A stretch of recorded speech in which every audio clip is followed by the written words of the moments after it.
G'day viewers, Oren here.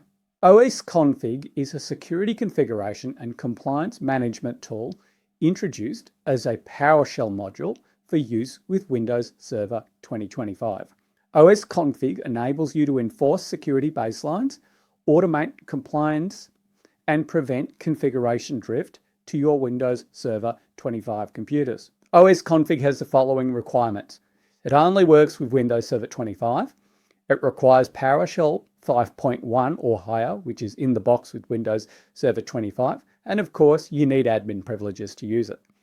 So to install it from the PowerShell gallery, you use the command install module microsoft.osconfig, set the scope to all users, repository as the PS gallery, and then apply a force to it. This will download and install it on your local server. If you're prompted to install or update your NuGet provider, just say yes and press enter.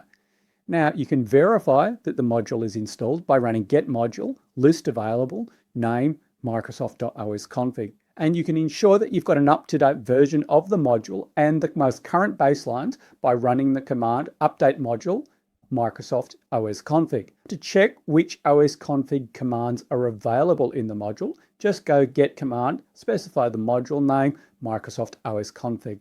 The main thing you're going to be doing with OSConfig is applying security baselines. This is something similar to the old security compliance toolkit and tools like that.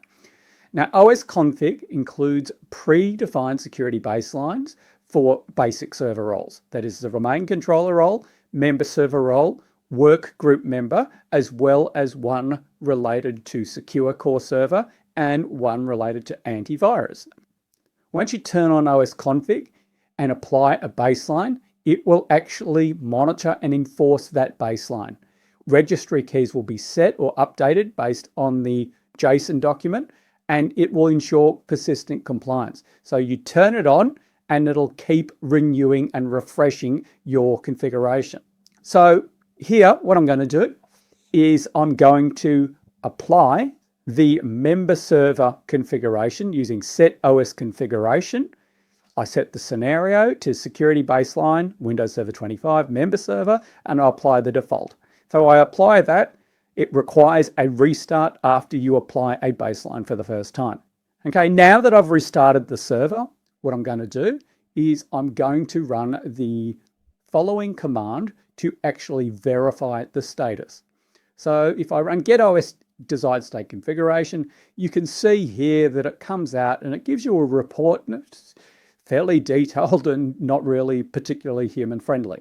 There is a human friendly way to do it, but this involves Windows Admin Center.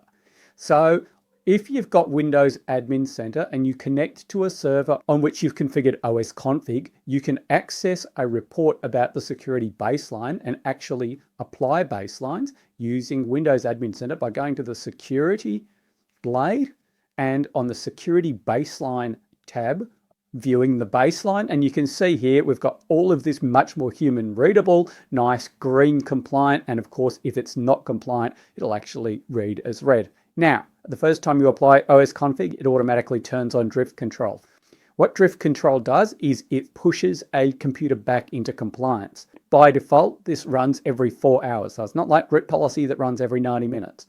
And you can verify it using the get OSConfig drift control commandlet. You can reset how often drift control runs using the set OSConfig drift control commandlet. For example, if you want to go and change it to every 45 minutes, just set OS drift config drift control, specify the interval of minutes and 45. Now, you can also go and create your own baselines or configure a server in the appropriate baseline, export the baseline and then apply it.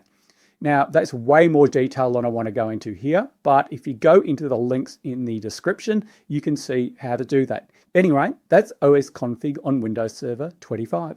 Hope you got a lot out of it, and I'll see you in the next video.